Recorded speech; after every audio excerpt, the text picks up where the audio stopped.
Buff Nation, what is going on? Hope you guys are having a great start to your weekend. I'm back with a very special guest. I know I'm normally doing the story time with Colin. We're going to be doing that, of course, on Mondays, but it's time for another story time. I'm pumped about this. I am here with my good friend Zane. Say hello to everybody. What's up, Buff Nation? Yeah, he's a big time subscriber, obviously to the account. So y'all let us know who's watching the comments, hit that like, and we're pumped. We're pumped because I just took Zane to Boulder for the first time in his lifetime to campus, to see the stadium, everything like that. So we're going to talk a little bit about the game, a little bit about his fanhood, everything like that. But, Zane, first off, your first time here to Boulder. What were you expecting? How's it been? So, give you some context. I live in Houston, 70 feet above sea level. My first time in Boulder. It's hard to believe that places like CU and Boulder exist. So, even just looking outside and seeing something like a mountain is a really big deal for me. Yeah. So, we did a little hiking on the Flatirons, and I made it like 30 minutes before I just couldn't do it anymore. Altitude. So expectations exceeded. Yes. It's so funny, y'all, because I realized this after like a couple times I've had like friends and family like come in here and whatever. That when they want to do a hike on the first day, man, that altitude hits. It doesn't matter what shape you're in. That altitude hits, and we're going up the Chautauqua. Over to, look at the Flatirons, get a nice view of the Boulder Valley, all that. One of the first hikes that Coach Prime did when he moved here. But, man, you can't really get up much past that tree line before you really start to feel a little winded. Yeah. So we got there, and I guess before that, we went to the sink. We went to the sink right up the hill. What'd you think? I got the what's it called? The Prime Burger Bowl. Yes. Highly recommend. Highly. Man, it was awesome. I got a nice barbecue burger with some bacon. I think they had some pulled pork on there too. Darn good. So right across from campus, highly recommended. You check out the sink if you got time this weekend. Shout out to John Paul being in here, which is great. We went to the campus center. We saw the campus store, the bowling alley, all of that. We went to Folsom Field, went to the team store. What it feel like seeing the stadium in person as a UT fan?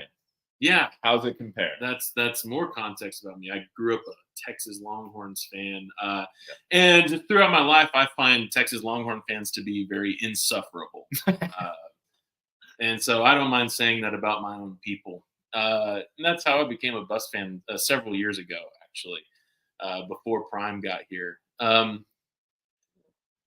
Campus it's incredible. So we both went to a small college, and it kind of has that feel of a small college, even though like it's definitely a really large university. But there's some sort of like hominess to it. Seeing the stadium, just being able to just walk up to it, pretty incredible. First time on campus was high praises for me. Yeah. It was beautiful. Yeah, for those who don't know, I went to CU for graduate school. So I was going on campus for 2 years there, commuting to campus every day.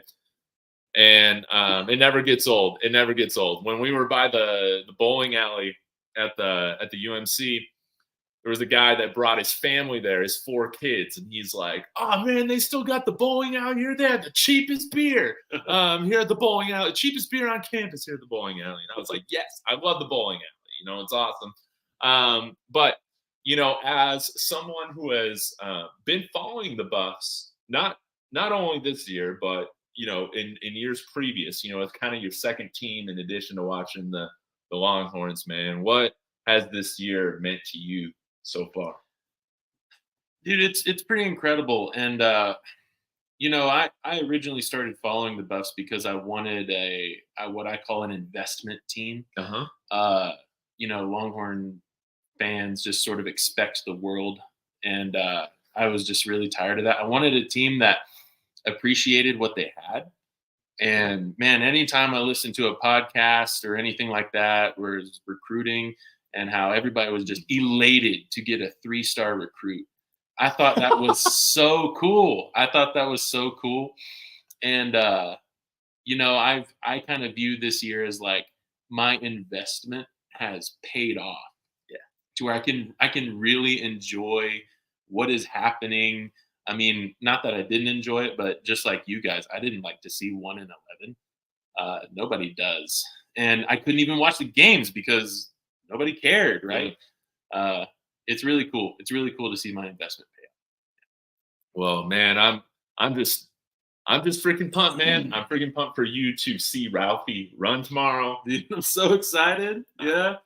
Yeah, we're gonna have a great view of that. Again, Section 103. Y'all let us know if come up. If you see me, come up, Section 103.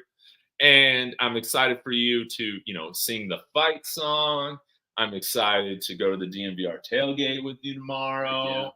Love those guys. It's gonna be a lot of fun. So I guess this was just our little preview.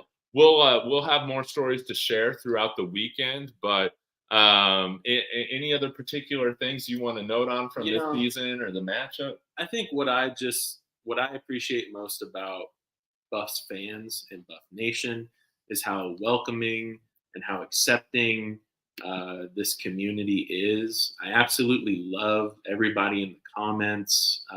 It is the kind of fanhood that I was looking for, rooting for a team that I didn't get to choose growing up. Like, this is really cool, and it's everybody in the comments that makes this place special. I love it, man. I think it's pretty cool with like the community that's being built right now with, there's so many people like Rawhide, my good friend Rawhide. What's up, man? We got so many people making content and engaging in content. I'm not even super familiar, man. Like, does Texas have like a big YouTube presence and all that? Like, how do you get your Texas news? Any of that? I tell you what, there's one Longhorn podcast that I follow, and I don't listen to it all the time because this dude just has sports announcer voice. You know what? Anybody who watches sports knows exactly what I'm talking about. Sports announcer voice. What I am really liking about Buffs content that is being created is that people like you, people like DNVR, other great YouTubers out there, they are fans talking like people. And so that's what I really love about it. Yes. Yeah, no announcer voice for me, but I am gonna try out to be even though they don't got an opening, I'm gonna try out to be the PA guy. Hey, or you should do it, man. Do it, yeah. Get everybody hyped. Well, perfect. I guess we'll wrap this up. This will be a shorter video. I haven't done a short video in a while, but just wanted to get you. I appreciate you coming on. I appreciate you having me, man. This is my first on-air in-person interview that I've done. Yeah, I feel so honored. See, I don't have anything to offer other than go Buffs and beat Arizona. I guess so. And guys, I did want to say this. I did want to say this. It's going to be interesting to see what happens this weekend with recruiting, man. It's going to be interesting. This is the last home game that we got.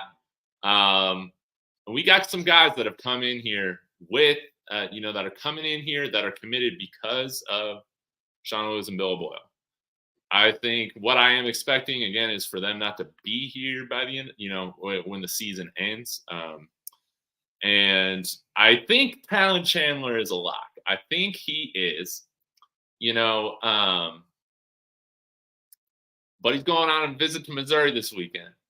Makes me a little bit nervous. I know Bill O'Boyle was the first one who made contact with him to bring him into CU, but I'm hoping. It seems like he's real tight with Aaron Butler, real tight with the other commits, Brandon Davis, Swain, all that. Hopefully we keep him. Talon, man, we need you. We need you and Jordan Seaton on this offensive line, man. Come on over, man. Absolutely. Y'all let me know. Maybe we can take questions for a little bit if y'all got any specific questions. Maybe I I could do the Jokic thing and just start making up questions, and we can, start answering them ourselves. But why don't we run the ball? I don't know, but it's the line. It's the offensive line. That's the reason why we don't run the ball. I hope, man. I hope we can run the ball. I hope we can change up something with the play calling, the play selection, the scheming this weekend. But y'all are telling me, man, just get prepared to, lose your mind. But, at the game, we're staying for the game. We're staying for the full game no matter what the result. Yeah, that's what fans do. And that's what we're going to do. So, awesome. Well, I appreciate y'all. Enjoy your Friday night. Guys, going to the game. Let's be sure to show out. Let's have a ton of energy. Let's make noise. And, let's just have a good time, man. We'll have a good time. We'll be at the DNVR tailgate, and we'll be in section 103. Yes. Come say hello. Appreciate you guys, as always. And go Buffs. Go Buffs.